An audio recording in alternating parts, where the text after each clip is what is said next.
రాత్రి ఇంటికి రాకపోతే అమెరికాకి వెళ్ళామనుకున్నా వెనకొచ్చి నిన్ను కూడా అమెరికా తీసుకెళ్దామని. బట్టలు సర్దనా రే గలీజ్గా నాలా కొంచెం బాగుంటే అసలు పట్టుకోలేం అంటే అదే నీలాగా పరబ్రహ్మ పరమేశ్వర. రాత్రంతా ఎక్కడికి వెళ్ళవరా? అమెరికా వెళ్తున్నా. మీరు పాడండి అమ్మా, పాడండి.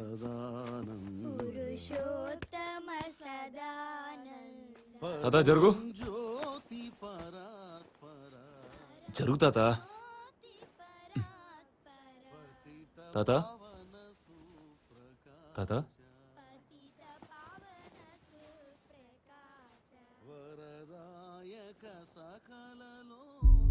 తాత తాత తాత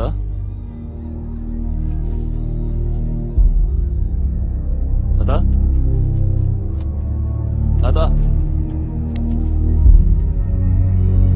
తాత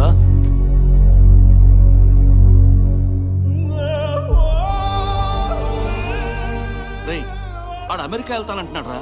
నీ వల్ల కాదు, నాకు చేత కాదు. మనం విడిపోవటమే బెటరు. చెప్తానండ్రా. రాజమండ్రి నుంచి రాజాజీ ఫోన్. వాడు ట్రూప్ లో జాయిన్ అవ్వని చంపేస్తున్నాడు. మీ గొడవ ఏదో తేలితే నేను రాజమండ్రి పోతా. ఒసేయ్, సురభి అవసరం లేదా? ఒరే, 7 తరాలుగా సురభి మనకి బ్రతుకునిస్తుందిరా. ఒకప్పుడు బానే బతికేది, ఇప్పుడే ముసలిదైపోయింది నీలాగా. ఇంకా నడపడం కష్టం. ఏంట్రా ముసలిది, ఏంట్రా ముసలిది? రేయ్, తల్లి పేగ అమ్ముకునే కొడుకులు రా మీ అందరూ. అమ్మని సమాజాన్ని అవసరానికి వాడుకుంటారా? అవసరానికి వాడుకుంటారా? ఆడిని కొట్టు. ఆడు అమెరికా వెళ్ళిపోతాడు, మేము మాత్రం సురభి నాటకాలు వేసుకుని రోడ్డు మీద అడుగుతారు కదా. వాడిని కొట్టు. గురుగారు చనిపోయింది ఆడవాలేగా. ఆడిని కొట్టు. ఆడిని కొట్టవే. ఒరే, మీలో మీరు గొడవలు పడొద్దురా. పెద్ద ఆయన ఆత్మ శాంతించదు.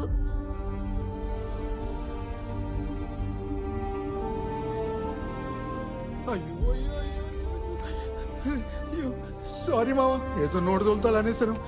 ఆయన టైం వచ్చి ఆయన చనిపోతాను, మనం ఏం చేస్తారా? మన బతుకు మన బతుకు కూడా తప్పేనా? బాబాయ్, బాబాయ్,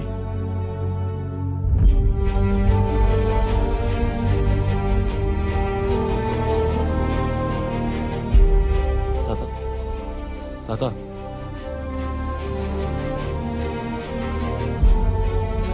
అందరూ అన్నీ పంచుకుంటున్నారు, కానీ ఇదెవరు పంచుకుంటారా? నా అస్థికలు పుట్టినూళ్ళో కలపాలరా తమ్ముడు అంటుండేవాడు. అది నీ చేతుల మీద. రే బాబు, వాడు నీకు బ్రతుకునిచ్చాడు, నువ్వు వాడికి చావునిచ్చావు. లెక్క సరిపోయింది. ఈ ఒక్క నాటకం ఆడి పెట్టరా, నీ కాడు పట్టుకుంటాను.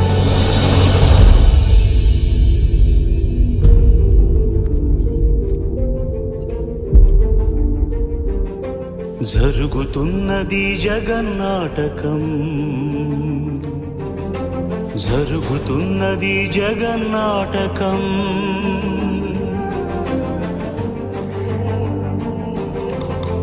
పురాతనపు పురాణ వర్ణన, పైకి కనబడుతున్న కథనం, నిత్య జీవన సత్యమని భాగవత లీలల అంతరార్థం. జరుగుతున్నది జగన్నాటకం, జరుగుతున్నది జగన్నాటకం. కృష్ణుడు విరాట్ రూపంలో నిన్ను చూడాలని ఆ పెద్ద ఆయన ఆశ. బళ్ళారి నాటకోత్సవాలంటే ఆయనకి చాలా ఇష్టం. పుట్టినూరు కదా, ప్రతి సంవత్సరం పిలిచేవారు, కానీ వెళ్ళేవాడు కాదు. ఎందుకో తెలియదు, ఈ నాటకం మాత్రం అక్కడే ఆడాలనేవాడు. అది నువ్వే ఆడాలనేవాడు. ఈ ఒక్కసారికి ఆ నాటకం ఆడిపెట్టరా. ఇవన్నీ జరిగే పనులు కాదు. నేను రాజమండ్రి వెళ్ళిపోతా. కనీసం ఈ అస్థికలైనా కలిపేసి వెళ్ళిపోరా. అదేం కుదరదు. రే బాబుగా ఇవన్నీ కాదు కానీ నువ్వు అమెరికా వెళ్ళిపో. అది అలా చెప్పరా.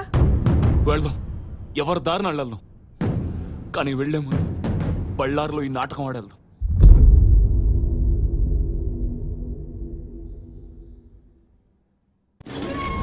అన్నా, ప్రసాద్ కలిసావు. 1969 నుంచి మేము తరతరాలుగా మైనింగ్ చేస్తున్నాం, లీగల్గా. 21,000 హెక్టార్స్ ల్యాండ్ మా నాన్నను చంపి లాక్కున్నాడు. మీ దగ్గర ఇంత ఇన్ఫర్మేషన్ ఉండి కూడా రెడ్డప్పని ఏమీ చేయలేకపోతున్నారు.